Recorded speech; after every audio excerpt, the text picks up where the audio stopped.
मधुकर साहे नरेश जो दशरथ को अवतार, हीरा कौशल्या बनी सो कुंवर गणेशी लाल। ऐसे कहे वो है आप सबसे कि और छा विराजे राजा राम हो, चलो व्यथा मन की सुना दें। और छा विराजे राजा राम हो, चलो व्यथा मन की सुना दें। फिर मेल फीमेल से कहता है, फिर फीमेल कहती है कि करियो न मन को मलिन हो के बेड़ा पार राम जू लगा है। करियो न मन को मलिन हो के बेड़ा पार राम जू लगा है। कि राई जो है वो हमारे पुराने टाइम का नृत्य है, जो कि हमारे बुंदेलखंड में होता था, और ये नृत्य राजा महाराजाओं के टाइम का है। तो हम लोगों को इसके बारे में पता चला, तो हमें इसका पार्ट होने मतलब हिस्सा बनने में बहुत अच्छा लगा। कितने दिन से आप प्रैक्टिस कर रहे हैं? ये हम लोग करीब 6 दिन हो गए हैं तब से प्रैक्टिस कर रहे हैं। कैसा महसूस कर रहे हैं, कुछ अलग हटके? जी सर, बिल्कुल। इस नाटक का और डांस का भाग बनने में हमें बहुत अच्छा लग रहा है, जो कि हम ये प्रस्तुत अभी अपने स्कूल में करने वाले हैं, और इसके बाद हमें महाकुंभ में भी अवसर मिलेगा। तो राई नृत्य हमारा बहुत ही पुराना कल्चर रहा है, हमारा बुंदेलखंडी कल्चर रहा है। और ये इस टाइप का है कि राई का मतलब ही होता है, राई के जो दाने होते हैं जिस तरीके से, उस तरीके से बिखर कर हम लोगों को वो डांस करना होता है। और ये हमारी पुरानी परंपरा है, और हम चाहते हैं कि हम इसको आगे तक लेकर जाएं। दिव्यांशी, इसमें कोई खास पोशाक का इस्तेमाल होता है? जी, वो आप जानती हैं क्या होता है? जी, इसमें इस तरीके का ये जो ड्रेस होता है हमारा, ये जो पोशाक होती है इस तरीके की होती है कि घेरदार लहंगा जो होता है वो हम लोगों को पहनना होता है, और उसी लहंगे में घूमकर हम लोगों को डांस करना होता है। ये इसकी पोशाक होती है। अभी तक आप कितने दिन से प्रैक्टिस कर रही हैं? कम से कम सर हम लोगों को 7 से 8 दिन हो गए हैं। कैसा लग रहा है आपको? बहुत अच्छा महसूस कर रहे हैं। आगे इसकी क्या पायदान है, क्या इसको आप आगे कहाँ बढ़ा के लेके जाना चाहेंगी? इसको सर मैं आगे यहाँ तक, जैसे कि अभी हम लोग कॉलेज में कर रहे हैं डांस, आगे चल के हम लोगों को महाकुंभ में जाना है। महाकुंभ से फिर हम लोगों को हमारे कई सारे हम लोगों के लिए एक द्वार होते हैं जो खुल जाएंगे। बुंदेली का प्रचार विदेशों में भी जाके लोगों ने किया है। जी सर। तो उसी का आप अनुसरण करना चाहते हैं? जी सर। राम राजा सरकार ओरछा में जो होता है वो एक राई नृत्य, एक ऐसा नृत्य है जैसे राई होती है तो राई को जैसे फैला देते हैं ना, तो वैसे ही पूरे राई की तरह फैला देते हैं उस चीज़ को निखर के आता है। जो राई नृत्य होता है एक लोकप्रिय नृत्य है, जो मतलब लोग देखने के लिए बहुत उत्सुक होते हैं। राई फैलती है तो उस तरीके से इसको फैलाया जाता है कि पूरे जो देख रहे हैं तो उन्हें ये चीज़ लगती है कि हाँ, ये जो देख रहे हैं वो लोकप्रिय नृत्य है, और इतना सुंदर लगता है उस चीज़ को देखने में कि ये लगता है कि हाँ, कुछ है ये जो देख रहे हैं हम। आप हमें ये बताइए, आपको इस नृत्य को सीखने की या इस टीम में जोड़ने की क्यों इच्छा हुई? सर, मैं पहली बार तो मैं डांस करती हूँ, मैंने बहुत डांस किया है, लेकिन मुझे ये बहुत ही अच्छा लगता है। मैं कई बार यूट्यूब पर देखती हूँ, ये मोबाइल पर भी देखती हूँ, और क्या कहते टीवी पर भी आता है, लेकिन मैंने कभी किया नहीं था। मुझे ये चाहिए था कि मैं ये चीज़ करूँ, तो आज इतना बड़ा अवसर मिल रहा है कॉलेज की तरफ से कि मैं महाकुंभ जा रही हूँ और मुझे ये लोकप्रिय नृत्य करने का वो मिल रहा है, तो मैं ज़रूर करना चाहूँगी सर। पहले हमें इसके बारे में बिल्कुल भी मतलब कोई भी जानकारी नहीं थी कि राई नृत्य होता कैसा है, उसमें क्या किया जाता है, अच्छा होता भी है नहीं होता। हम डांस करते हैं, हमें डांस करना पसंद है, पर राई नृत्य के बारे में हमें अभी तक नहीं पता था। तो कहाँ से प्रेरणा मिली आपको? हमें हमारे कॉलेज में ही आके पता चला है, टीचर्स द्वारा।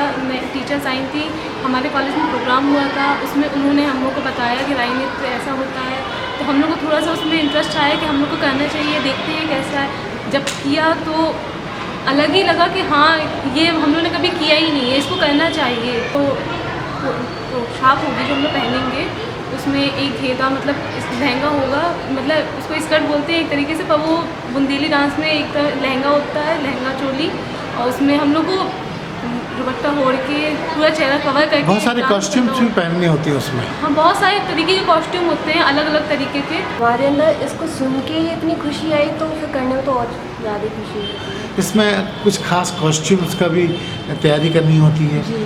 तो कॉस्ट्यूम्स किस तरह के कॉस्ट्यूम आप तैयार कर रही हैं? इसमें चने चोली रहता है, लहंगा चोली, उसमें घूंघट जो होता है पूरा मुंह उसमें कवर रहता है। मतलब आप अपने चेहरे को नहीं दिखा पाएंगी परफॉर्मेंस में, बस सिर्फ आपकी भाव भंगिमा दिखेगी। भाव देखिए, भाव ये सब दिखेगा। अच्छा, मैं करके देखूँगी, अगर मुझे अच्छा लगा तो मैं करूँगी, और मुझे करके बहुत खुशी मिलती तो कितने दिन से आप इसको प्रैक्टिस कर रही हैं? है। मैं यही 6-7 दिन से तो इस प्रैक्टिस के दौरान आपने क्या क्या नया अनुभव किया? मुझे बहुत ही अच्छा लगा। मैंने जब फर्स्ट टाइम किया तो मुझे बहुत ही अच्छा लगा था कि मैंने सोचा बस मुझे करना है, क्योंकि नॉर्मल डांस तो हर कोई करता, ये है कि ये डांस थोड़ा डिफरेंट। राइट डांस की स्पेशल अन्य डांस से इसमें क्या फ़र्क है? घूंघट में होता है ये हाँ। डांस, और ये डांस ग्रुप में होता है। तो घूंघट में होता है इसलिए आपने चुना? नहीं, मुझे क्या अगर डांस कुछ गड़बड़ करें तो कोई आपको पहचान ही ना पाए? नहीं, ऐसा कोई नहीं तो? है। ये इसलिए चुना कि ये पुराने ज़माने का डांस है, तो मुझे मन हुआ कि मुझे नॉर्मल डांस तो हर कोई करता, ये डांस थोड़ा डिफरेंट है मुझे। इसके अलावा आप और भी कोई डांस जानती हैं जो और बच्चे जानते हैं? बाकी तो सारे कॉमन डांस होते हैं, वो भी करती रही हैं आप? वो भी करती हूँ। अब ये नया अनुभव ले रही हाँ। हैं। मुझे ये नृत्य बहुत अच्छा लगता है, और हमें हमारे मतलब जो पूर्वज हैं, बूढ़े लोग हैं, दादा दादी, तो वो लोग देखते थे, तो इस वजह से हम लोगों को थोड़ा, हमने जब अपने पिताजी को बताया तो उन्होंने कहा कि जो आजकल चल रहा है जो डांस वगैरह, जो उनसे कई गुना अच्छा है नृत्य, तो तुम कर सकती हो। तो घर वालों ने परमिशन दे दी थी हमें। तो उन्होंने आपको सराहा कि अच्छा काम कर रही है। हाँ, तो मतलब इसका भविष्य आपको क्या लगता है, क्या होगा इसके बाद? आप ये डांस सीखने के बाद अगली पैटर्न क्या होगी आपकी? इसके बाद हमें मतलब अपने बारे में बताया गया होगा। हाँ, ये बताया गया हमें कि तुम जो ये लुप्त हो रहा था राई, तो हम लोग इसको दोबारा से मतलब दिखाएंगे, करेंगे, तो बच्चे सीखेंगे और आने वाली पीढ़ी को पता चलेगा। पता चलेगा, आगे वाली पीढ़ी को इतना पता चलेगा कि पहले क्या होता था। इस पूरे प्रोजेक्ट का असल उद्देश्य क्या है? ये क्यों जरूरी था और क्यों ये अभी शुरू किया जा रहा है? सर, इसका बहुत विशेष उद्देश्य है कि पहला तो महाकुंभ है हमारा, और उद्देश्य संस्कृति विभाग लखनऊ द्वारा यह इसलिए रखा गया है कि जो हमारी ये विधा है बुंदेलखंडी राई नृत्य जो है, वो कहीं ना कहीं लुप्त होता जा रहा था। इस लुप्त होती विधा को एक कार्यशाला का रूप इसलिए प्रदान किया गया ताकि हमारे बालिकाएं इस नृत्य को जाने, हमारी बुंदेलखंडी प्रथा है उसे पहचाने, हमारा कल्चर क्या है, हमारी संस्कृति क्या है। आपने देखा होगा कि इस संस्कृति में हर छोटी छोटी चीज़ों को देखा गया है, जैसे कि आज की बालिकाएं सूट को छोड़ करके जीन्स पहनती हैं, टॉप पहनती हैं, और उस नृत्य में एक लहंगा चोली मर्यादित ढंग से एक पारंपरिक तरीके से नृत्यांगनाओं को दर्शाया गया है। तो आप उस चीज़ को देखें कि हमारी परंपरा कहाँ थी और कहाँ से हम यहाँ तक पहुँचे हैं। तो उस नृत्य को यहाँ पे समझाया गया है कि आप इस नृत्य को करें और जगह जगह इसकी प्रचार भी करें कि हमारा बुंदेलखंड इसके लिए आगे है। कि ये नृत्य जो है ये दरबारी नृत्य कहा जाता था पहले से, कृष्ण के ज़माने से। ये दरबार में हुआ करता था, पहले नृत्यांगनाएँ आती थी, एक पुरुष ढोलक बांध करके नृत्यांगनाओं को नृत्य करने के लिए कहता है, तब ये नृत्य शुरू होता है। इस नृत्य में जैसे कि ढोलक होती है, नगड़िया होती है, तमतूला होता है। जब यह कई वाद्य यंत्र होते हैं उसमें जो वो भी लुप्त हो रहे हैं, वो भी लुप्त हो रहे हैं। तो उसके साथ साथ मैंने बहुत कोशिश की है कि इन्हें आगे रखा जाए ताकि सब देखें कि रमतूला, बच्चों को भी यहाँ नहीं पता था कि रमतूला क्या होता है, तुरई तुरई करके बोलते हैं, तो उन्हें बताया गया, बजाना भी बताया गया है यहाँ पे। तो इस नृत्य को इस तरीके से किया गया है। मन्ना जी, अगर आपसे एक नमूने के रूप में पूछा जाए तो जो आप जिन पे बेटियों को नृत्य सिखा रही हैं राई पे, तो उसके गाने की जो लिरिक्स हैं वो आप क्या गुनगुना सकती हैं कि 2 मिनट के लिए? हाँ, बिल्कुल बिल्कुल तो आप हमारे लिए, हमारे दर्शकों के साथ ये शेयर करें। हाँ हाँ, ये हमारे 1-2 लाइन बस। हाँ हाँ बिल्कुल। जो हमारे राम राजा सरकार हैं उनकी इस राय में विशेष महत्ता है क्योंकि उन्हीं को प्रणाम करके, ईश्वर की वंदना करके तभी ये नृत्य शुरू होता है। उसके बाद आप मेल फीमेल की बातें उसमें होती हैं, वो बाद में होती हैं। शुरुआत में होते हैं कि मधुकर साहे नरेश जो दशरथ को अवतार, हीरा कौशल्या बनी सो कुंवर गणेशी लाल। ऐसे कह वो है आप सबसे कि और छा विराजे राजा राम हो, चलो व्यथा मन की सुना दें। और छा विराजे राजा राम हो, चलो व्यथा मन की सुना दें। फिर मेल फीमेल से कहता है, फिर फीमेल कहती है कि करियो न मन को मलिन हो के बेड़ा पार राम जू लगा है। करियो न मन को मलिन हो के बेड़ा पार राम जू लगा है। इसके अलावा भी किसी और गीत पे भी, अन्य गीत पे, क्योंकि आपके यहाँ कई टीम बनी हुई हैं, जी, जी। तो सब एक ही लिरिक्स पे तो गाएंगे नहीं, हाँ। या डांस करेंगे नहीं, तो एक आध गाने का और भी नमूने के रूप में हमारे दर्शकों को आप शामिल कीजिए उसमें। बुंदेलखंड में तो बिल्कुल कहा जाए तो मुझे भी शायद कुछ नहीं पता होगा, हमसे ज़्यादा जानकार लोग हैं, मैं तो कुछ भी नहीं हूँ उनके आगे। तो बहुत सारे ऐसे गीत होते हैं बुंदेलखंडी में, मियाँ बीवी की नोक-झोंक में होते हैं, बोलते हैं जैसे कि जब हतो ना तुम आए घरे खाबे को, राम धई खाबे को, राम धई खाबे को, काए गए ते झक मार के लो आबे को। जब हतो ना तुम्हारे घरे खाबे को, काए गए ते झक मार के लो आबे को। मतलब लेडीज़ अपने हस्बैंड से पूछ रही है कि आप मेरे को लेने के लिए क्यों नहीं गए, जब तुम्हारे यहाँ खाने के लिए नहीं था तो क्यों मुझे लेके आए आप मेरे मायके से। ये उनके बोल होते हैं। वंदना जी, जैसे इतना सारा आप इतना बड़ा प्रोजेक्ट को संभाल रही हैं, इसका आगे बच्चों के लिए कैरियर पर क्या फ्यूचर हो सकता है? बिल्कुल हो सकता है। हमारे जो मनोज सक्सेना सर जो आए थे लखनऊ से यहाँ पर, उन्होंने बच्चों को कहा है कि आप लोग इसमें आगे रहेंगे, अगर आप लोग ये प्रतियोगिता जीतते हैं, सबसे बेस्ट अगर ये कार्यशाला रही तो आप लोगों को एक स्टेट प्रोग्राम भी दिया जाएगा जो महाकुंभ हो रहा है प्रयागराज में।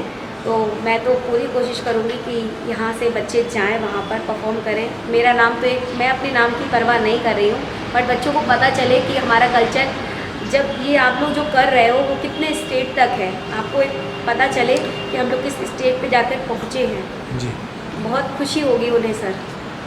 वंदना जी, आपने ये जो आप सिखा रही हैं, इसका प्रशिक्षण आपने कहाँ से लिया और कब से आप इस विधा से जुड़ी हुई हैं जी खुद भी? सर, मैं 2006 से इस विधा से जुड़ी हुई हूँ। जब हमारे झांसी बुंदेलखंड में झांसी महोत्सव हुआ करता था, जब मैं वहाँ पढ़ा करती थी राष्ट्रीय कन्या इंटर कॉलेज में, तो वहाँ पे शुरुआत हुई राज नृत्य की। मुझे पता चला वहाँ पे प्रोग्राम चल रहे हैं, तो मैंने भी अपना नामांकन करवाया कि चलो मैं भी डांस करती हूँ। पता चला राई नृत्य है, कैसे है। तो पहले तो सर लहंगे इतनी व्यवस्था नहीं हो पाई हम लोगों की, तो हम लोगों ने साड़ियों के लहंगे बनाए, उसमें परफॉर्मेंस किया हम लोगों ने राई नृत्य का। तो मुझे बहुत अच्छा लगा, अरे कितना प्यारा डांस है, घूंघट ओढ़ करके, लहंगा यूँ घुमा करके।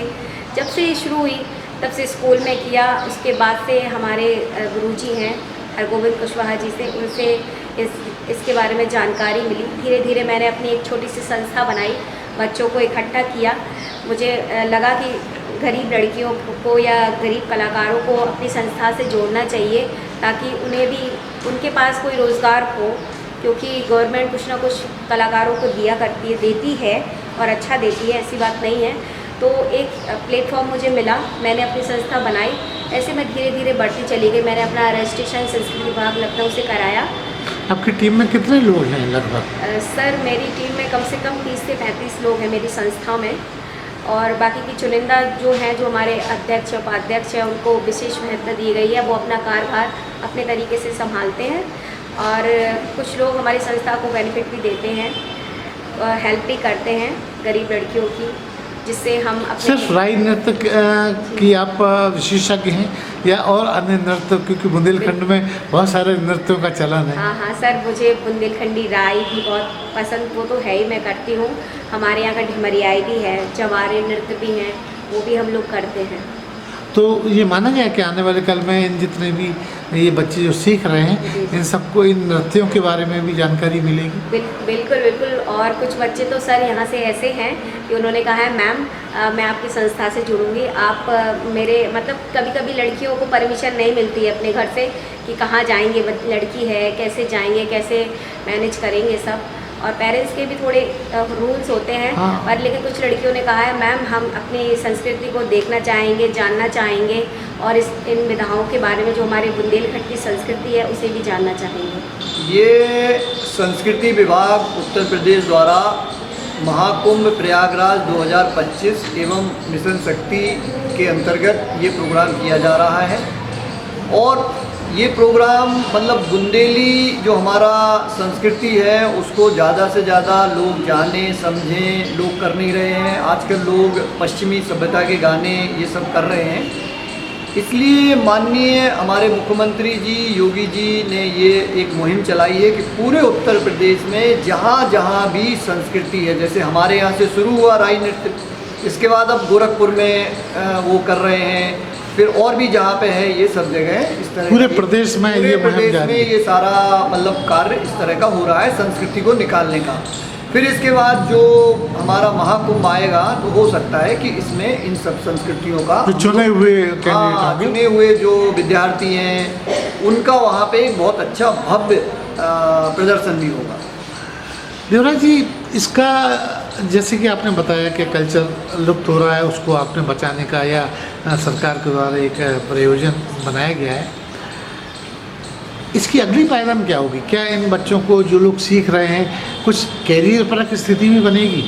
हाँ, बहुत जगह क्या होता है कि जब हमारे यहाँ बहुत बड़े बड़े गेस्ट होते हैं या बहुत बड़े बड़े इवेंट होते हैं तो उस समय राई नृत्य हम लोग करते हैं। अभी जैसे राम मंदिर था, राम मंदिर में हमारे यहाँ से कम 10 टीमें गई थी। जो 10 टीमें राई और बुंदेली जो संस्कृति के नृत्य हैं उन लोगों ने वहाँ पे उन्हें किया और उन सबको अच्छा मानदेय भी मिला। और अब तो मैं आपको बताऊं कि हमारे जो कलाकार हैं वो दुबई भी जाके परफॉर्म करके आए हैं। तो मैं आपको अपने मन की सच्चाई ये बताना चाह रहा हूँ कि मैं ये चाहता हूँ कि ये राई नृत्य हमारा इंटरनेशनल लेवल तक जाए और हम इसे ICCR के माध्यम से यूरोप और सारे देशों में इनकी यात्राएं करवाएं। इसके लिए सिर्फ डिग्री क्लासेस के ही बच्चे आपने चुने हैं या और छोटी क्लासेस के बच्चे भी? नहीं, अभी तो जो 18 साल से ऊपर के बच्चे हैं मतलब स्नातकोत्तर महाविद्यालय। आपकी टीम में चयन करने का मतलब पैरामीटर क्या है? पैरामीटर ये है कि जो हमारी प्रशिक्षिका हैं वंदना कुशवाहा जी, वो इस नृत्य में पारंगत हैं और उनको इसके बारे में सारा ज्ञान है। वो संस्कृति विभाग के द्वारा जगह जगह पर जाके उन्होंने ये इस नृत्य का प्रदर्शन किया है। तो वंदना कुशवाहा जी ने और यहाँ की प्रिंसिपल ने, इन लोगों ने मिल के इसको बच्चों को लिया है। उन्होंने देखा कि कौन से बच्चों में नृत्य की इच्छा है। अच्छा, टैलेंट को उन्होंने चुना है? हाँ, टैलेंट को उन्होंने चुना। उन्होंने बहुत सारे बच्चे, करीब 70-80 बच्चे आए, फिर उनमें चुना कौन अच्छा कर पा रहा है, नहीं कर पा रहा है, ये सारी चीज़ें उन्होंने देखी। फिर उनमें से 40 बच्चे निकाले। अब इन 40 बच्चों में देखते हैं कितने बच्चे बहुत अच्छे होंगे जो वो फिर आगे जाएंगे। देवराज जी, बुंदेली कल्चर जैसा कि बहुत मुश्किल में है, लुप्त प्राय स्थितियों में, बहुत सारे और नृत्य भी हैं, तो क्या इसकी अगली पायदान अन्य नृत्यों के ऊपर भी जाएगी? हाँ, बिल्कुल, क्योंकि बिल्कुल। बुंदेलखंड में सिर्फ राई नृत्य ही नहीं और भी बहुत सारे नृत्य हाँ, बहुत हैं। सारे हैं। इसी के आगे जैसे ज़्यादातर क्या होता है, राई, डिमरियाई, कछियाई, ये हाँ। सारे हैं। तो अभी क्या है, एक ये शुरुआत है। अब सारा अगर करते तो हो सकता है बच्चे उतना नृत्य ना सीख पाते। हाँ। तो अभी राई, पायदान वाइज। हाँ, राई से शुरुआत करके फिर धीरे से आगे बढ़ेंगे और फिर और भी काम करेंगे उसके। अरे हाँ, इस चैनल को लाइक और सब्सक्राइब करना ना भूलें। देखते रहिए बंजारा बीट्स।